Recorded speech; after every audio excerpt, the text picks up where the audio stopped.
the heck do you find versions of Wolverine more unstoppable than the regular guy?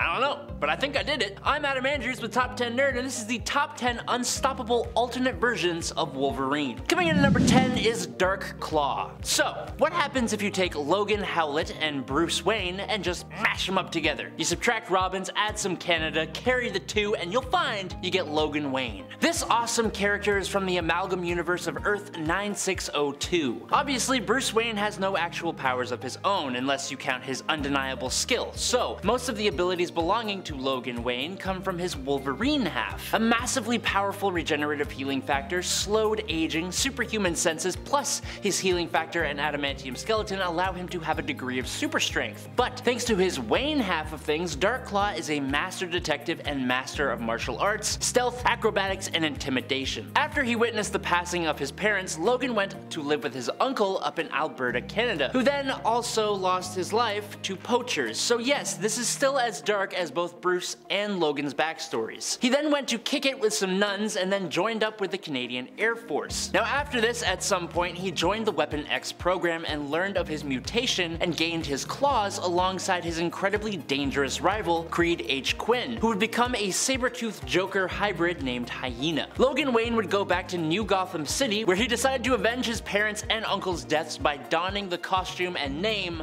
of Dark Claw. Number 9. Sideburns. When Galactica, the daughter of Galactus, is looking for her next meal in issue 1 of her self-titled comic, she finds Earth, a lovely little morsel of a planet teeming with scrumptious life. But while looking at her dinner, she happens to notice Wolverine, a mutant who can seemingly regenerate from anything. I mean, there's also Deadpool, but whatever. Realizing his mutant regenerative abilities, she formulates an idea of using a bit of his harvested DNA with a bit of celestial power to create Sideburns, the regenerating planet. A planet-sized Wolverine that would grow back after each meal, giving the World Devourer billions and billions of years of meals. Unfortunately, she just as quickly realizes that a planet made up of Canadian mutant DNA like this, prone to drinking beer over anything else, and with predilection to being feral, would be highly unstable. Unfortunate, because I'd love to see this guy floating around through the galaxy. Number 8. House of M. Wolverine. Now to be clear, technically this version of Wolverine is just regular old 616 Wolverine, since unlike other characters in this Scarlet Witch created reality, Wolverine retains all of his old memories, which gives him a distinct advantage in this world. But outside of his story-serving memories, before he regains those memories, this Wolverine was a member of Magneto's Red Guard, which saw him have additional training as a SHIELD operative, adding extra skill to a character who is hard to even scratch on a villain's best day. Also, in this reality, Logan has himself a little relationship with Mystique, unlike his alternates who seem to always be pining after Jean Grey. Is this an advantage over regular Wolverine?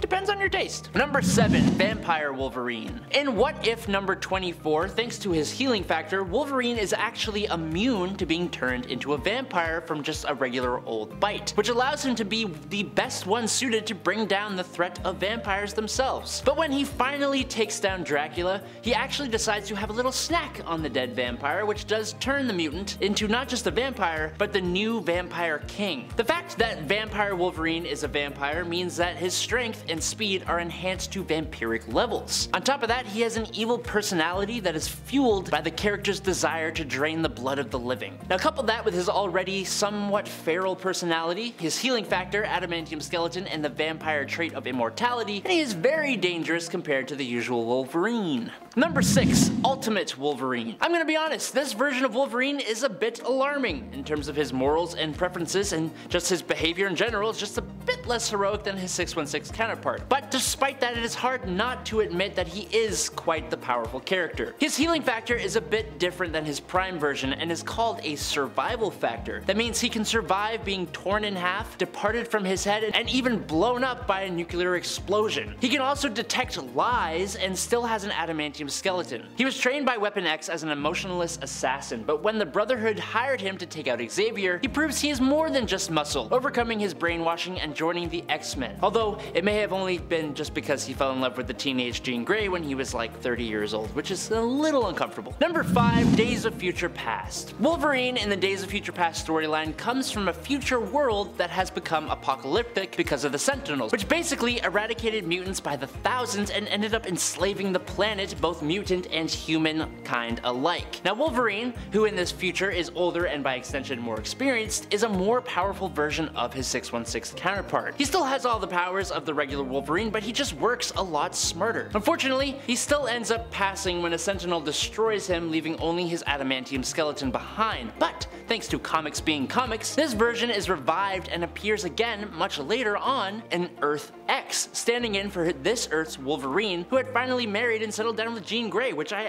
think makes him more powerful, but he also really settled, grew a rather large gut, and seems to have completely distanced himself from his former self. Jean also abandons her former life and is now an out-of-shape housewife chasing after their kids and resenting her choice to marry Logan. So yes, Days of Future Past Logan was needed here for sure. Number 4, Old Man Logan. In the alternate universe where we are introduced to Old Man Logan and Old Man Hawkeye, everything is in shambles. It's an apocalyptic wasteland, and all because the villains, under the leadership of the Red Skull, had coordinated a massive attack on the world's superheroes, leaving only a very few alive. Logan himself was tricked into wiping out every single member of the X-Men, and while that is tragic, I do have to say that's incredibly impressive. Like, damn. Impressive or not, it drove Logan mad with grief and he vowed to become a pacifist. He retired to a quiet farming family life, letting the world go to hell around him, but we need a story, so that can't fly. Eventually, being short on money and needing to help his family, he joins Hawkeye on an adventure across America to deliver a briefcase of super soldier serum. After he goes on this grand adventure, defeats the Red Skull, and returns home, the Hulk gang has decimated his family. This is when he finally pops his claws for the first time since the story began, and ooh, it's satisfying.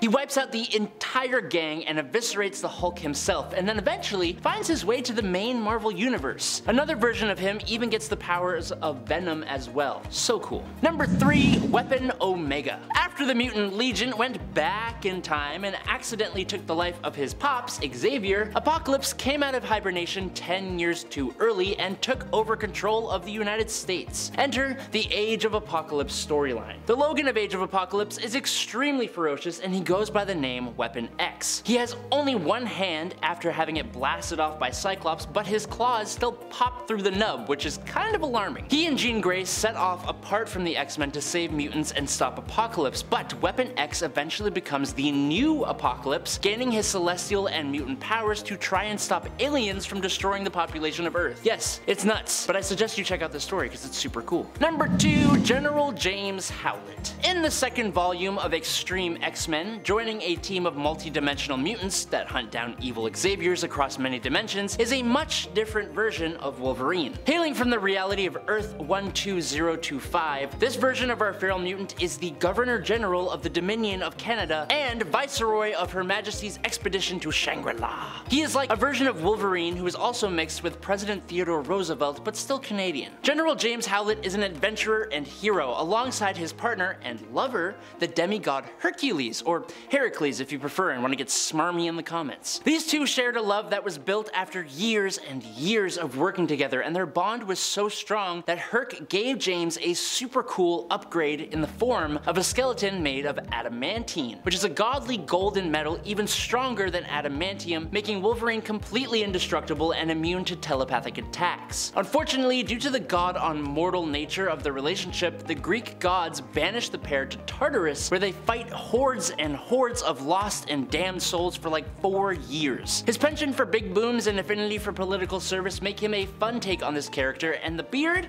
Oh, it's classic. And in at number 1 is Phoenix Logan. The Phoenix Force embodies life in the Marvel Universe. It is incredibly powerful, and when it chooses a host, that being becomes a force to be reckoned with, which is funny how it always seems to happen to characters who are already pretty damn unstoppable by themselves. Old Man Phoenix is an alternate reality version of Wolverine from Earth 14112, which features a story that is actually revolved around old King Thor. Now, Wolverine's past resembles his Earth 616 counterpart, but But it's a little different, because after Loki destroyed everyone on Earth, including Wolverine, the Phoenix Force chose Wolverine as its avatar, resurrected him, and granted him its powers. So what we have here is Wolverine's regenerative healing factor, retractable adamantium claws, and enhanced senses combined with the Phoenix's psionic powers, cosmic pyrokinesis, and flight. These factors come together to make him one of the most powerful entities in his universe, even more powerful than old King Thor himself. And that's all she wrote, bub. I'm Adam Andrews, this is Top 10 Nerd, and I'll catch you all on the flippy flop. Peace out, nerds!